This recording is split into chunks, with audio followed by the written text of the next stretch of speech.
كيف كان أداء المنتخب؟ ما هي الأخطاء؟ هذا يعني باختصار شديد. ثم ادخل لي في موضوع المؤامرة. هناك مغاربة يقولون تمت علينا مؤامرة، وهناك ضربتي جزاء، والشيخ تميم ما حضر، وماكرون حضر، ثم ادخل لي في موضوع الربح والخسارة. هل أنتم رابحين أم أنكم خاسرين بمعنى الكلمة، يعني من بداية المونديال إلى الآخر؟ تفضل يا ياسر.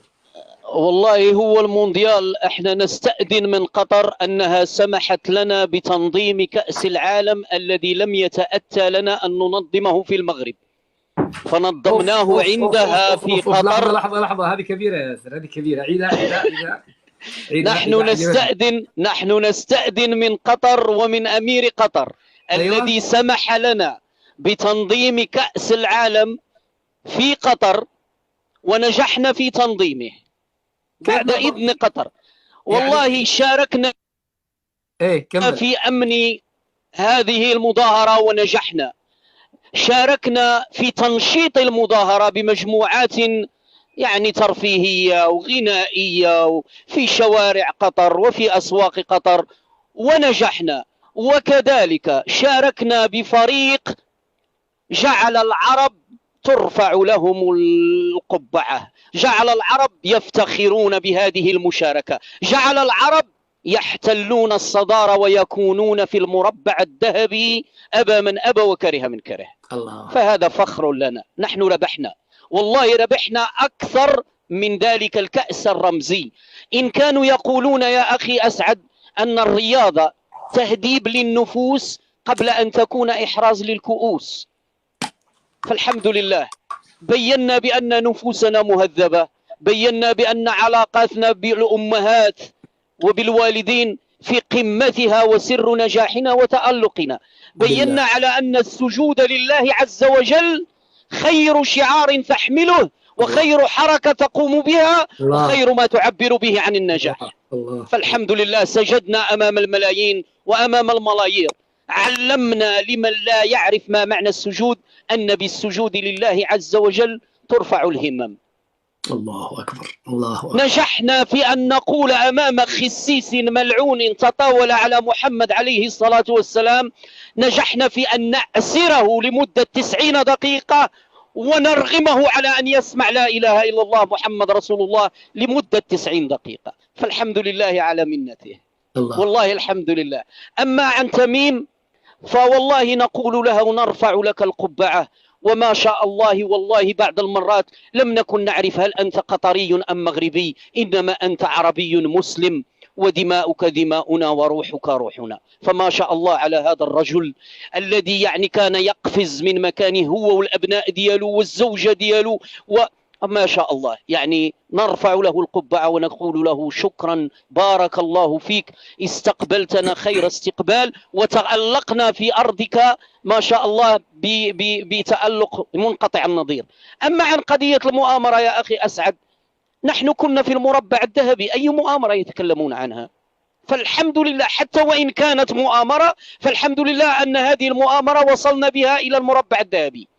فلا يخفاك أن كأس العالم الفارط تآمروا علينا في مباراة مع إسبانيا، والعالم كله يشهد أننا خرجنا، الحكم الذي أخرجنا من المباراة وليس اللاعب وليس إسبانيا، الحكم الذي أخرجنا. فالحمد لله وصلنا إلى المربع الذهبي، تألق إفريقي عربي إسلامي منقطع النظير. خلقنا الاستثناء، الكل يتكلم عن كأس العالم عن المغرب، لا يتكلمون عن البرازيل كما يتكلمون عن المغرب، لا يتكلمون عن عن إسبانيا أو عن فرنسا. خلقنا الاستثناء ما شاء الله، جميع القنوات تتكلم عن المغرب إلا قناة واحدة، قناة واحدة وبلد واحد. وهنا يا أخي شرعي أقول لك وستستغرب على ما سأقول، والله ستستغرب ولكن لا تلومني.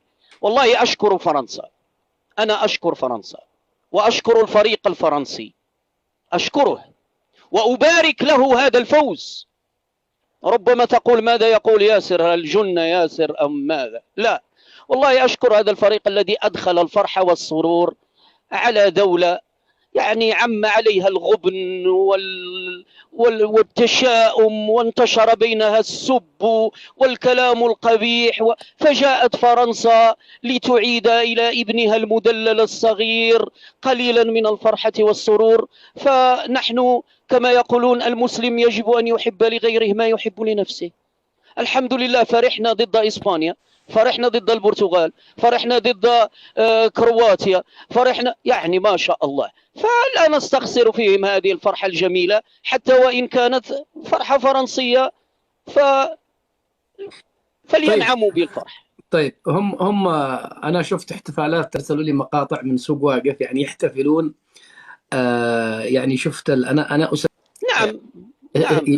يسامحوني الإخوة على المصطلح، لكن في خلونا نضرب لكم مثال عشان تتضح الصورة. عندما تكون المرأة من أصحاب الخطيئة وتتخبى عادي، تسمى عادي بينها ستر وبين رحم الرحمة. لكن عندما وصلت مرحلة الانحطاط، أنا فكرت أنه الجماعة هؤلاء المغبونون سيفرحون في دواخلهم، داخلهم سيكون فرحان بس، لكن أنه يخرج في سوق واقف وفي شوارع العاصمة الجزائر بشكل كبير تفرح أن المغرب هو لا. وعلى فكرة أخي ياسر، هم ليسوا فرحانين لأنه بعضهم لامني. أنا قلت هذا الكلام في البث المباشر قبل قليل في اليوتيوب والفيسبوك، أنه ما دخلك يسعد يا أخي، هؤلاء جزائريين يحملون الجنسية الفرنسية، هؤلاء فرنسيون ومن حقهم يفرحون أن بلدهم فازت حتى على المغرب. انا اقول له هذا الكلام، يعني من حقه يفرح، لكن هو ليس فرحان انه فرنسا فازت، لا، هو فرحان لان المغرب انهزم. هو فرحان لان المغرب انهزم. وعلى فكره اقسم بالله مقدما مغيبا انهم كانوا سيحتفلون حتى لو فازت جزر القمر ولا فازت الكاميرون التي هي أذلتهم هم أنفسهم. لو فازت الكاميرون والله سيفرحون نفس الفرحة، لأنه هذا فرحتهم على هزيمة المغرب وليس على فوز ال ال ال الجزائر. تفضل يا ياسر، كمل ثم نعطي الميكروفون اللي بعدك. هذا والله يؤسف له، لأن المجموعة التي احتفلت في أسواق أو في سوق واقف بقطر قد طال انتظارها لهذا الاحتفال. كان مقرر أن يحتفلون بعد المباراة الأولى، فأجل الاحتفال إلى المباراة الثانية، فأجل الاحتفال وتزداد المصاريف ويزداد نفقات الفنادق ونفقات الأكل والشرب، فجاءت المباراة الثالثة لا إله إلا الله، وجاءت المباراة الرابعة سبحان الله، الفريق هذا ما بيرجع المغرب سبحان الله. فبدأت تتغير ملامحهم وأصبحوا شيئا ما يشجعون المغرب. هذه تقية كانت، لأنه فقد الأمل. فبدأنا نرى والله كلنا إخوة وخاوة، فبدأت يعني معالم اليأس. فلما جاء يعني مباراة فرنسا أعيد لهم الأمل وخرجوا يعبرون. إذن هذا يعكس يا ياسر، يعكس يعني فرحتهم ب نعم وطال الأمل، طال الألم، وكانت عملية جراحية بدون مخدر.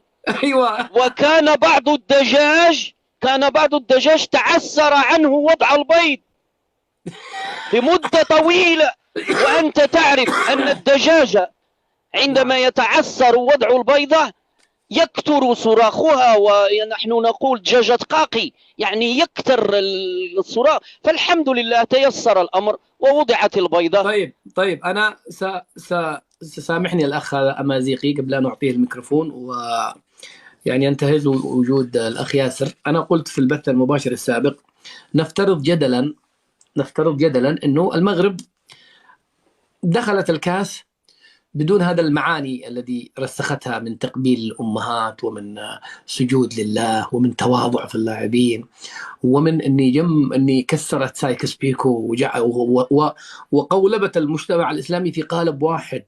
يعني تخيلني أنا قلت أني ألغت الثلاث الاتجاهات وبقي اتجاه واحد. يعني تخيل بوصلة المسلم قبلته الرياضية والفكرية في الأيام الماضية كانت المغرب.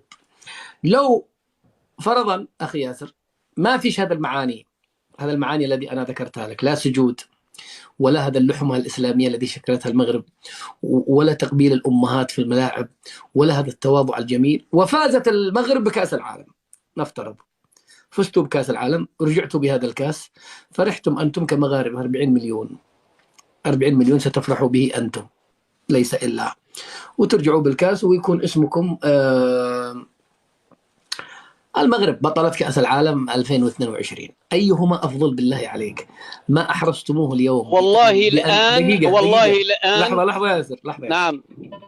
نعم نعم. أنتم الآن زرعتم حبكم ومكانتكم في قلب مليار مسلم، إلا الشواذ فكريا الذي ذكرتهم أنت، أجلكم الله وأكرمكم الله جميعا. مليار مسلم اليوم يحب المغرب. كل مسلم اليوم نام وصحي لمدة أسبوعين تقريبا وليس في تفكيره إلا المغرب، بكى مع المغاربة وضحك مع المغاربة وحزن مع المغاربة ونزلت دموعه مع المغاربة. يعني تخيل أنه يوحد هذا الهم العالمي كله. هذا أول انتصار.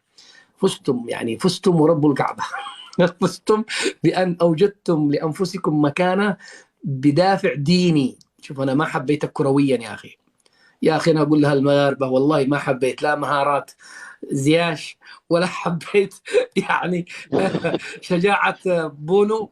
أنا حبيتكم دينيا، أنه كان لمسة دينية، في قيم مررت، وهنا الفوز الحقيقي.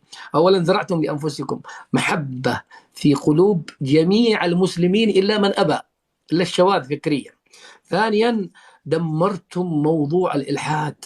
أقسم لك بالله يا أخي ياسر، وهذا الكلام أقوله لك وأقوله لكل من يستمع إلي، أن هذه السجدة، شوف أنتم تعرفوا أن الإلحاد منتشر، والإلحاد يدعم، والإلحاد يطغى بشكل مستفز في العالم كله، حتى في العالم العربي. إلحاد صرفوا كم علماء تكلموا، كم قنوات فضائية، كم مسلمين حاربوا الإلحاد. والله أن ما فعلوه كله في كفة، وسجدة المنتخب هذا في كفة عندما يسجدوا كلهم في مونديال كأس العالم، والعالم كله يرى أنه في أمة تسجد. هذا اللاعب المغربي كان عبارة عن نموذج لأمة ما زالت تسجد. معناته الإلحاد ما في إلحاد، معناته إحنا فشلنا في الإلحاد. هذه معاني يغفل عنها الناس اللي عندهم بعد نظر، لا ينظر إلا إلى أنفه وإلى هذا الكاس الذهبي. لا، أنا كانت منطلقاتي وتشجيعي وتوتري من هذا الباب ديني. والله أن السجود هذا الوحدة رغم أنه رمزي، بعضهم قد يراه عملية رمزية، رمزية لكن لها أبعادها. يا أخي ياسر، الجماعة اشتغلت معاولهم معاول الهدم للأسرة المسلمة على مدى قرون، ثم يأتي اللاعب المغربي يأخذ رأس أمه ويقبلها. هذه رسالة للغرب أنه ما دمرنا الأسرة، ما زال الابن يأتي بأمه، شيء في منتهى الروعة. فأنتم فائزون بما هو أغلى من الكاس، والله بما هو أغلى من الكاس. وحتى رياضيا، حتى لا أبعد شوية عن الأمور الفكرية والدينية كما يحدد البعض، حتى رياضيا أنتم حققتم المعجزة. وجودكم مع المربع الذهبي هذا لوحده إنجاز ما بعده إنجاز أسطوري. علق في دقيقة أخي ياسر. وحتى أن تأتيك مغربية ببطل يتقن لعب كرة القدم وفي نفس الوقت حامل لكتاب الله. هنا نتكلم على اللاعب بخلال الذي يحمل كتاب الله في صدره. فأي ايش اسمه؟ سفيان. لاعب بخلال هو من أب ليبي وأم مغربية. كم رقمه؟ والله ما أنا عارف كم رقمه، بس هو سفيان بوفال أيضا يحفظ. لا مش بوفال، بخلال بالخاء، بخلال. اي انا بحاول اذكره. كم رقمه يا شباب؟ والله ما 14. هذا بخلال حامل لكتاب الله، ويلقي خطب الجمعة بعربية سلسة وبإنجليزية. كيف تقيم أنت هذه المرأة المغربية التي أعطتك حامل لكتاب الله وبارع في ميدان كرة القدم؟ هذه المغرب. جميل.